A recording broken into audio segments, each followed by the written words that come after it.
I am Montana-born, Ivan Doig once wrote of himself, and now live within a half-mile of Puget Sound. Inevitably, or so it seems to me, my books are the result of those polar pulls of the Rocky Mountains and the Pacific. Whichever the setting, in both my fiction and nonfiction, I try to work two stubborn substances, research and craft, into becoming the hardest alloy of all, a good story. And that to me is the ultimate region, the true home for a writer. It is my utter belief that writers of caliber can ground their work in specific land and lingo, and yet be writing of that larger country, life. The land and lingo that exists in much of Doig's writing is the land of his childhood and the language of his people. Born in 1939 in central Montana ranch country, Ivan was raised by his father Charlie and maternal grandmother Bessie Ringer.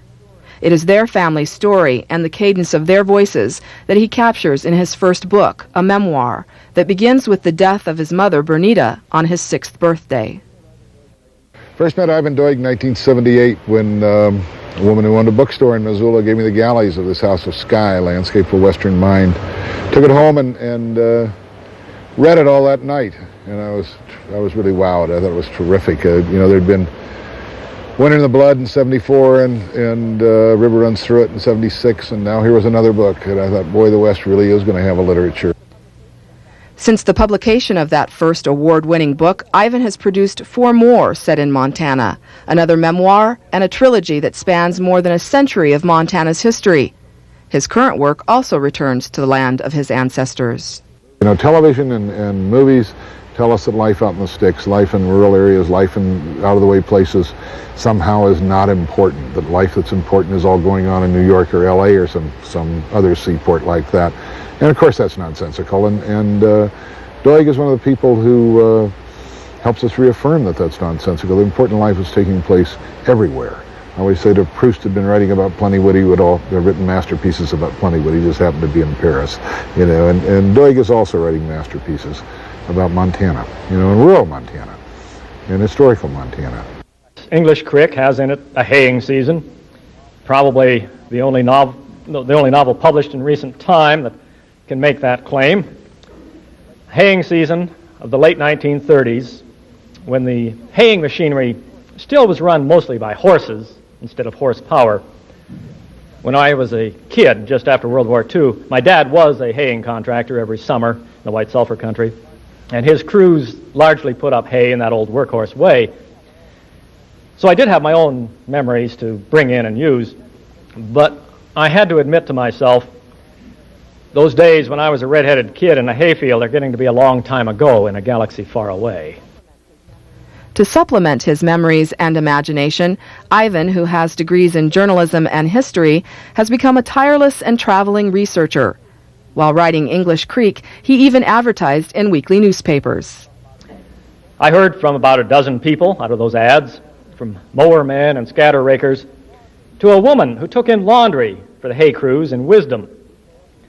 I wanted details, did I? The laundry lady had them. Another lady who supplies Ivan with details is his wife of 3 decades, Carole.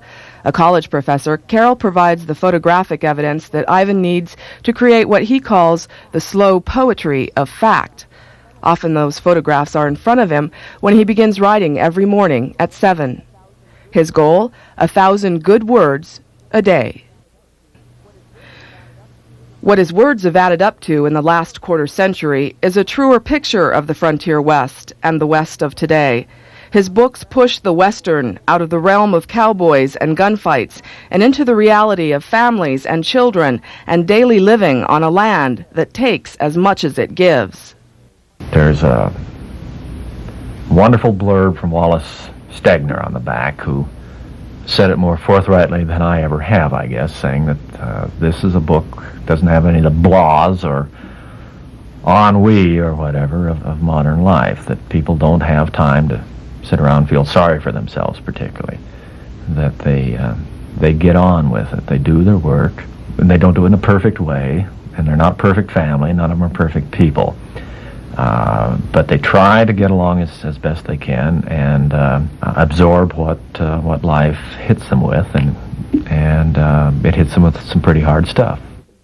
It's kind of an invaluable gift that he gives to the West, that kind of mirror that he presents to us in which we can see ourselves and begin to understand ourselves, understand our purposes and our failures and our successes, and begin to think about our own lives and see our own lives reflected back to us. In that, I think he's absolutely invaluable.